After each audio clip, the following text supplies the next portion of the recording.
welcome back to my YouTube channel. If you are new here, thank you so much for checking it out. I'm your host, Kelsey. At the start of every video, I like to read a quote by Yogi T. No, it's not sponsored. I just know everybody needs a little inspiration in their lives. Alright, let's read this together. Without the darkness, you would never know the light. Let me know in the comments down below how that quote resonates with you today. For those curious, I'm drinking honey lavender. It's my favorite Yogi tea flavor. Today we'll be making chicken fried steak. It is so delicious. It's one of my boyfriend's favorites. Let's go over the ingredients. I have 4 cube steaks here that I have tenderized. One thing to know about tenderizing is you want to make sure it's an even layer so it cooks evenly. In here, this is my favorite Pyrex pattern. Let me know in the comments down below if you know what it is. I have 2 cups of flour, 1 1/4 cup of milk. I'm using 2%, but any milk's fine. 2 large eggs, 1 teaspoon of smoked paprika. Oh, it's so good. 1 teaspoon of cayenne pepper, 1 teaspoon of pepper, 1 teaspoon of original Mrs. Dash, half a teaspoon of table salt, half a teaspoon of celery salt. So this side here is everything you'll need for the chicken fried steak and the coating. Over here I have the ingredients for the gravy, so let's go over that. 2 cups of heavy whipping cream, 4 tablespoons of cornstarch, 1 teaspoon of thyme, 1 teaspoon of dill, 1 teaspoon of basil, half a teaspoon of whole rosemary, half a teaspoon of celery salt, and then half a teaspoon each of salt and pepper. These are all the ingredients you'll need for the chicken fried steak and the gravy. I'm going to disassemble my setup here and I'm going to show you how to coat the chicken fried steak, so stay tuned. Here we are. So into the flour, we're going to mix in all the spices and herbs here.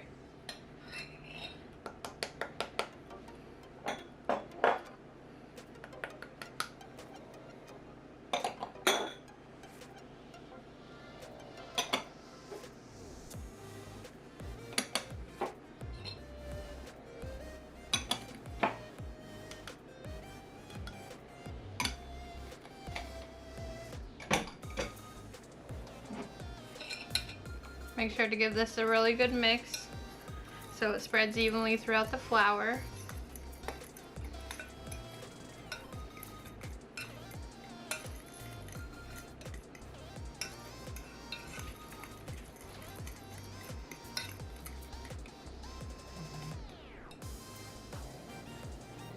There we are.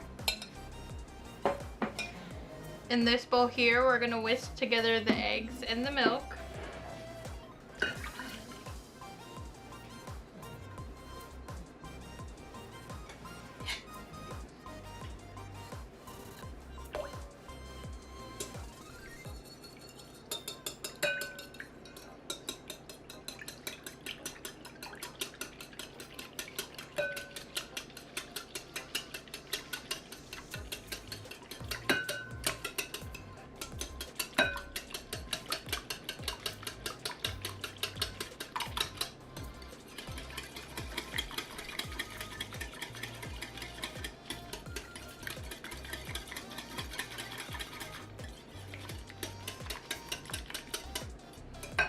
Awesome.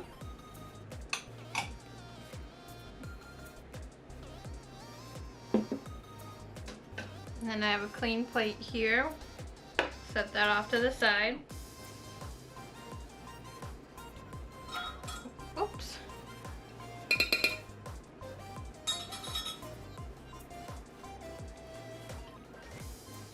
So first you want to dip the meat into the flour mixture here.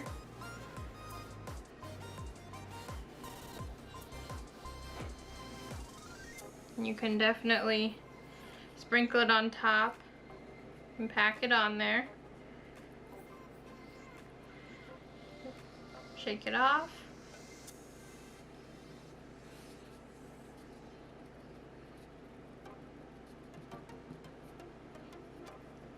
Give it another shake. So this is what it'll look like here. Next, it'll go into the flour bath. Flour? I meant the egg. We just did flour. Silly old me.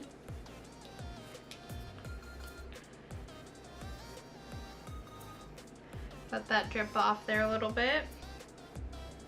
And then back into the flour mixture here.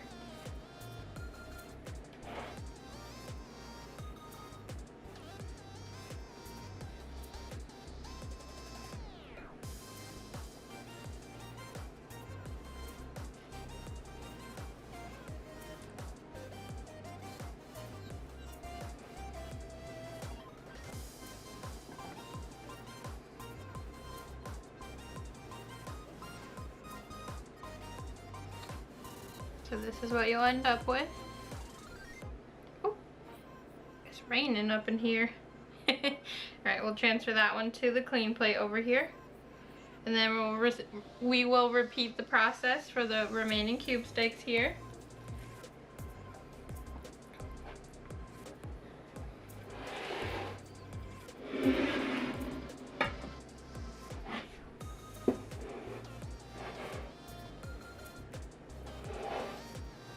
There we go.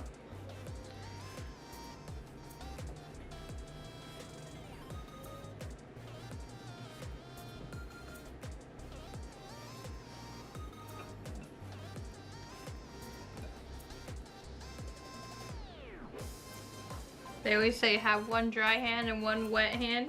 So far so good, but normally by the end of it my hands are caked in flour and egg. But that's all part of the fun.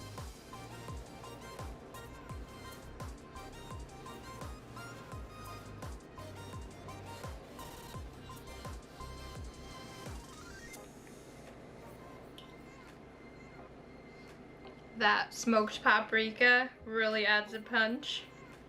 Packs in the flavor. It is so good with the chicken fried steak. I do recommend it.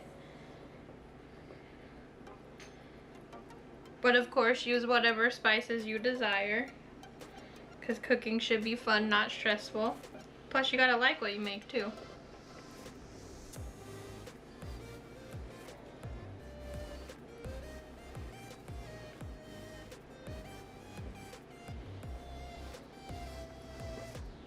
See, just like I said, I mixed my dry and my wet hands here. I can almost make a mold of my hand.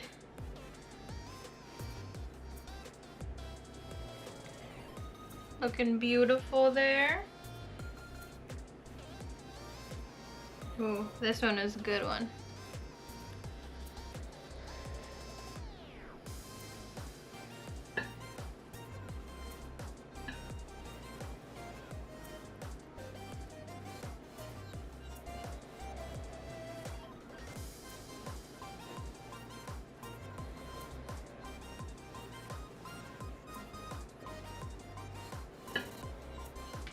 And if there's any flour remaining, you can always definitely, you can most certainly use that into your gravy. I just prefer cornstarch over flour when making gravies.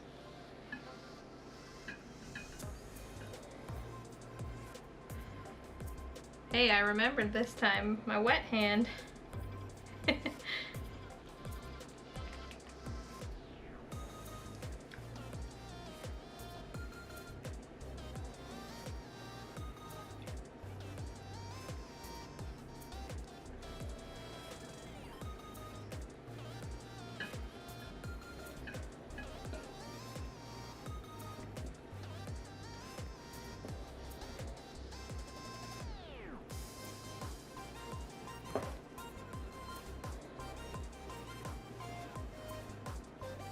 Funny because every time I'm in here, normally I have both Potato and Artemis, but Potato is fast asleep out there.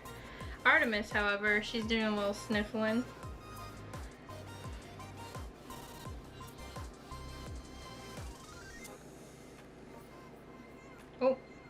mixed my wet and dry hands again. No! It'll happen, I tell ya.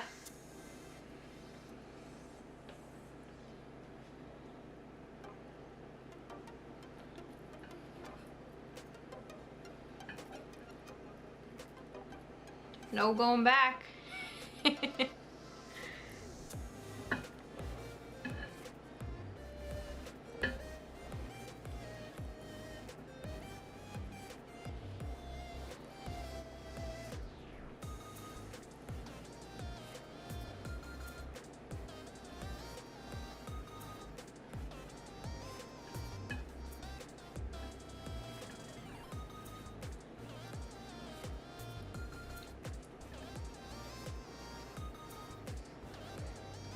Just making sure that flour is all even there. So the crust is honestly one of the best parts of the chicken fried steak. So crunchy and delicious. Awesome. Last one. Here we go. Let's go. I do love me some Mario games. I grew up on that with the Super Nintendo, Super Mario World. That's always been one of my favorites. A few years ago I managed to snag a Super Nintendo at a video game store here that's local to me. I was really stoked. And I also found Donkey Kong Country, and that was my second favorite game growing up. But unfortunately, that game doesn't save. So I always have to start from the beginning, and I'm like, man, I don't know if I want to do this. It's definitely fun for the nostalgia, but I would like to find a different Donkey Kong Country that allows me to go to further episodes. Levels, rather. Levels, episodes, It's all one and the same, really. Let me know in the comments down below what your favorite Super Nintendo game is. Let me guess. It's Legends of Zelda. Link to the Past. Or is it Kirby? Sadly, I never had any Kirby games growing up. It wasn't until I was older, but Kirby is so dang cute.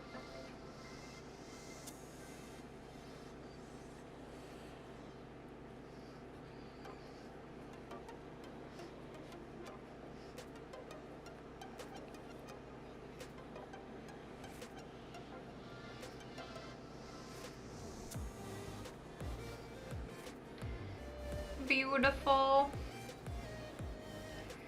See, I told you I could make a mold out of my hand when I was done. I'm going to wash my hands and then I will see you at the stove.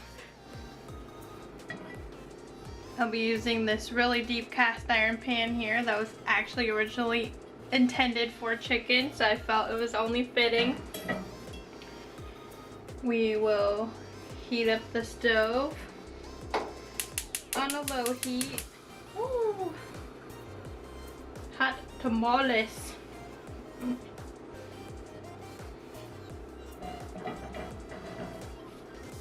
I definitely prefer cast iron, especially when cooking with meat. It just makes it so much more even. But use whatever you have on hand, that's totally fine. So I'm gonna wait for this to heat up and I'll see you in a bit. My pan is nice and hot. I did the water test where if you take cold water, splash it on the pan, and if it evaporates immediately, it's ready. I will be using some bacon fat as the oil for the pan. My boyfriend started saving it recently, and it just really takes it to a whole nother level. Ooh, it's loud. But you can most certainly, you can definitely use oil or butter. But I highly recommend saving all your bacon fat and just storing it in the fridge, because I mean it when I say it's delicious.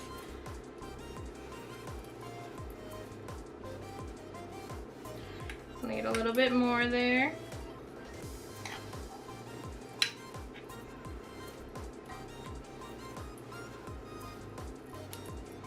I mean, look how much We filled up that jar there. We do love bacon here. And if you can reuse it, why not? That's the best part about it.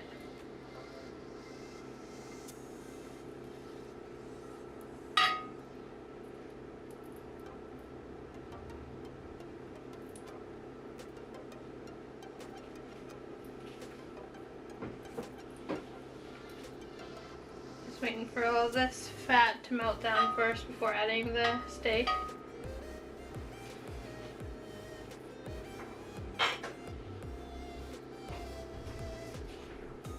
And we'll go ahead and do 2 steaks at a time.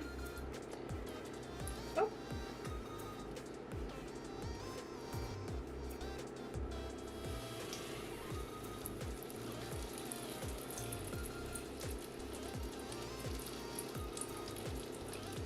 That's a big one.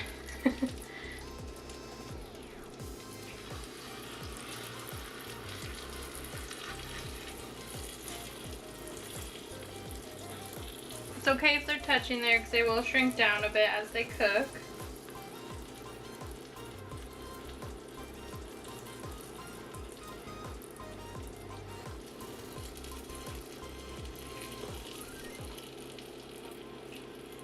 And if you want to turn the heat up on your pan, you certainly can.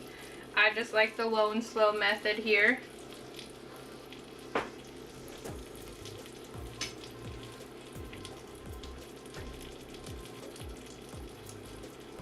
These should only take about a few minutes on each side, so I'm going to let these rest and I'll come back and check on that.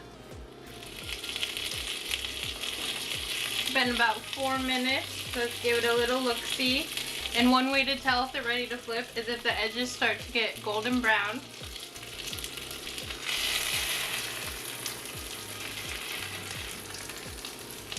That one's ready. Oh yeah, look at that crust.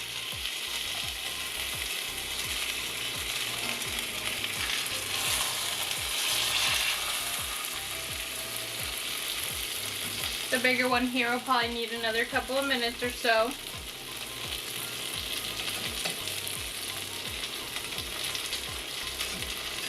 This smells absolutely amazing with the bacon and the steak all coming together. Those juices, so good. My mouth is watering. Ah. Also, this is the type of spatula that I'm using. It's really nice when flipping steaks, especially the higher point there. Nice, you can dig it under and flip it.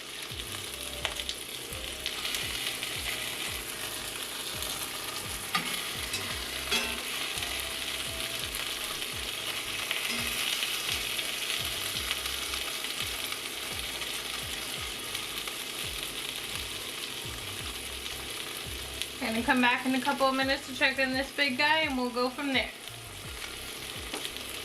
Let's take a look-see at the Big Papa here. Oh! I didn't mean to break it in half.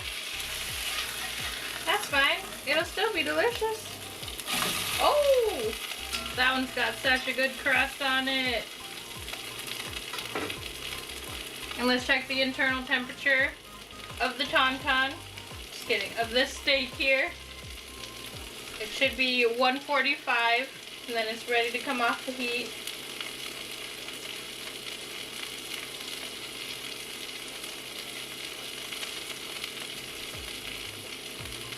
Perfecto, she is good to go. I'm gonna let it rest on this cutting board here.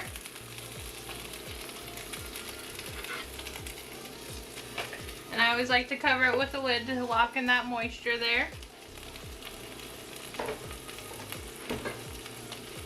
Gonna bring this one over to the middle of the pan.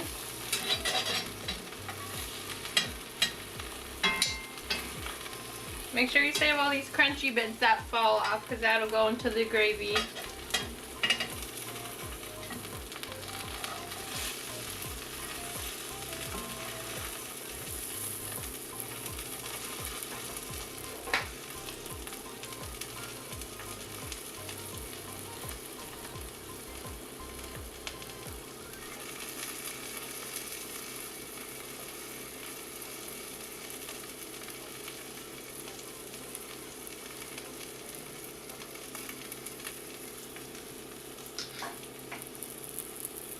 Big Poppy's internal temperature is ready. I just want to see if we got a good crust on the bottom there. Nope, I'm going to let this go for just a little bit longer.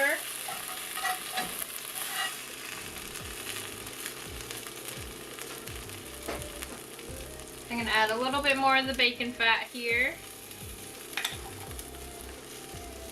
Oh, there she is.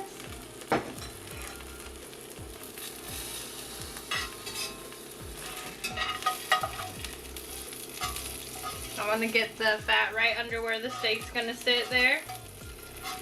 Help crisp up that bottom a little bit. Ooh.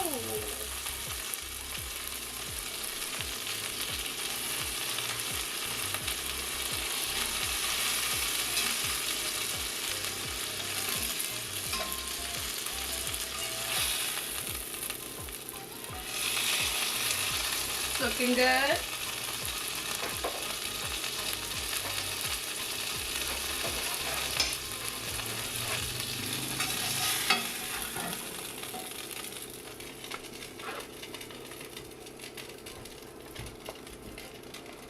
Here they are. They're absolutely beautiful, good crust. Oh, especially that one. Can you hear it? Oh yeah, that one's gonna be delicious. I'm gonna add some more bacon fat to my pan. I'm gonna cook the other 2 steaks and then we'll be back to show you how to make the gravy. All of my steaks are done. I've let the heat come down just a tad. Actually quite a bit because those were popping. But I'm gonna add a little bit of more bacon fat, a little bit of more, a little bit of more, a little bit of more, a little bit more of bacon fat, just to add some bold and richness to the gravy.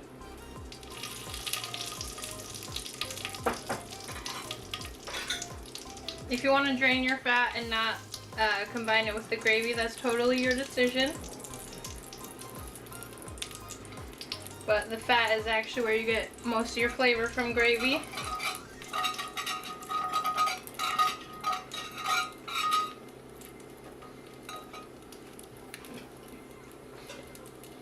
I am going to remove some of the parts that are a little too burnt here.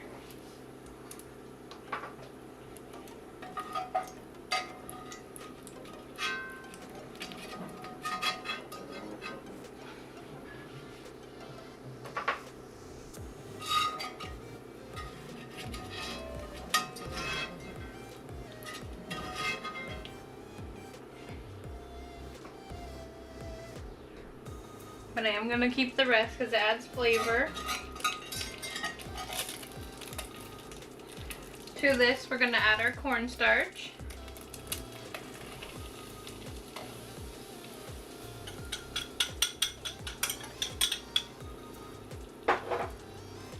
We'll thoroughly mix this here and let it thicken a little bit.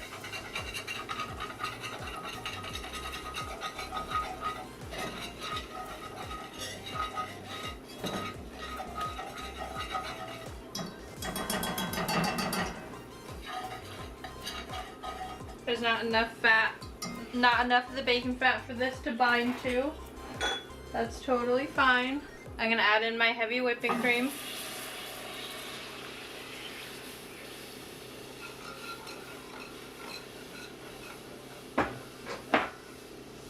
And now it'll definitely bind together here.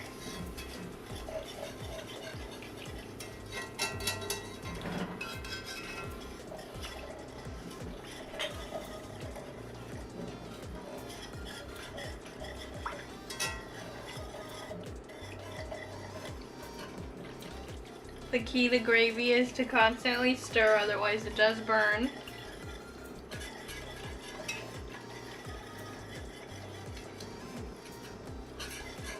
I'm going to allow this to thicken a little bit before adding the herbs.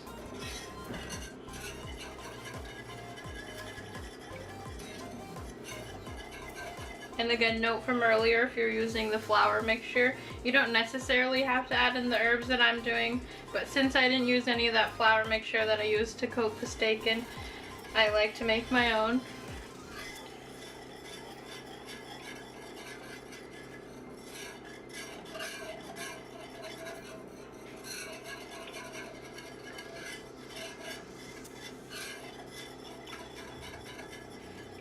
It'll slowly start to thicken here.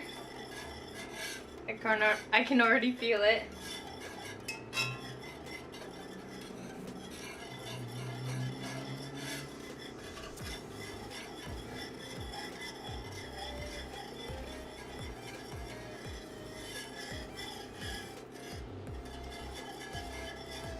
All these flavors are smelling so delicious together, but once I add in the herbs, you know, just like Emerald, bam!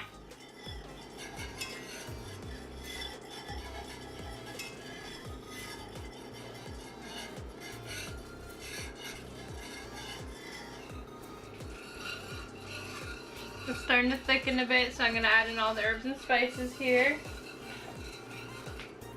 For salt and pepper.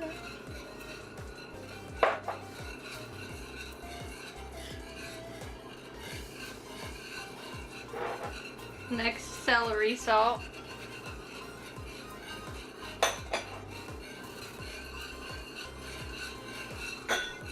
The basil.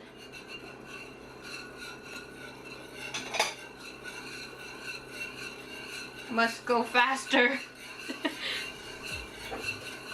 Rosemary. Oh my gosh, this is coming together perfectly. Right on time.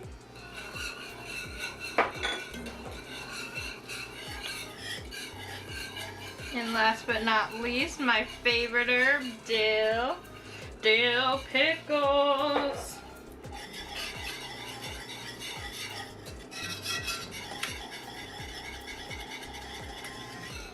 I'm gonna turn the heat down all the way to low. I had it on like a medium low. Oh my goodness. This is perfection.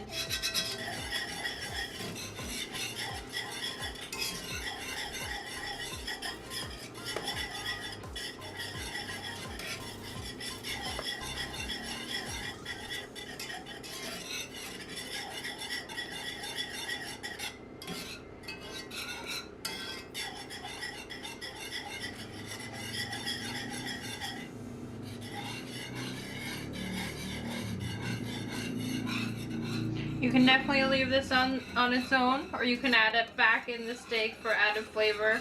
I personally like to leave it on its own just so I can add it over my sides, mashed potatoes, or whatever you're doing.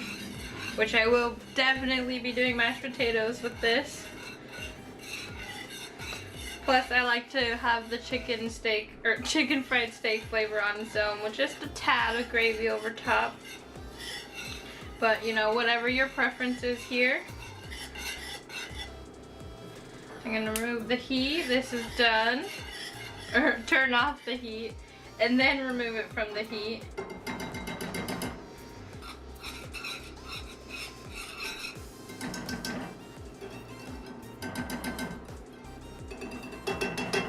And also stay tuned because I have a very special and simple, easy side that I'm gonna make with this other than the mashed potatoes. So like I said, I'm gonna remove this from the heat and I'm gonna get set up with the special side there. Here's the simple and easy side that I was telling you about that I would include for tonight's dinner. You'll need the Instant Pot, a steamer basket or a trivet,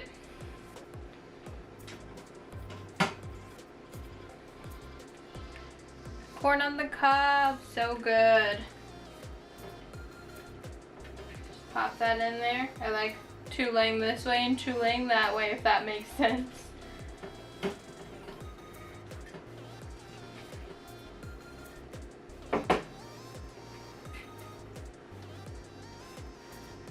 And then a cup of water.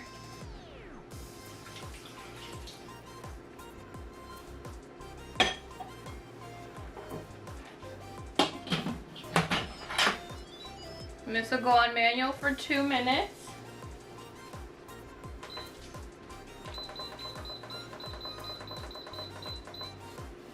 And that's really it. I'm going to show you at the end what I do to it.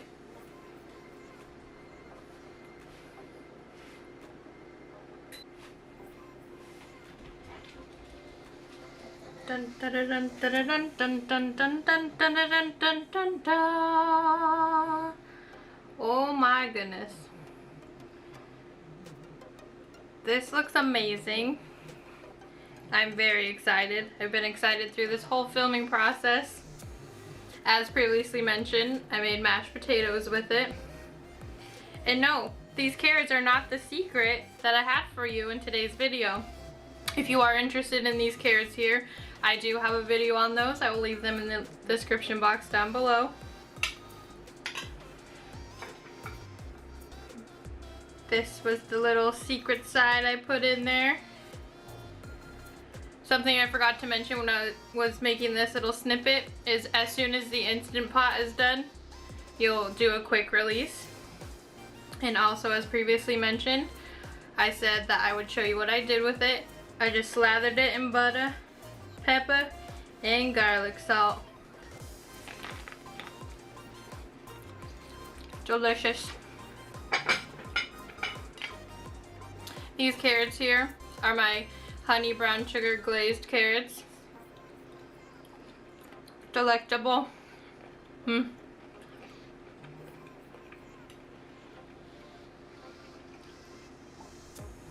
Let's try the steak here.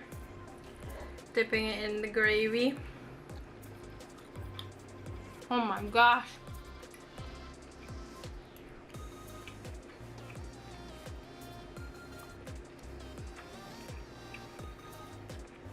That's honestly the best chicken fried steak I've ever made to date. No joke. It's delicious. The smoked paprika really brings out a different element.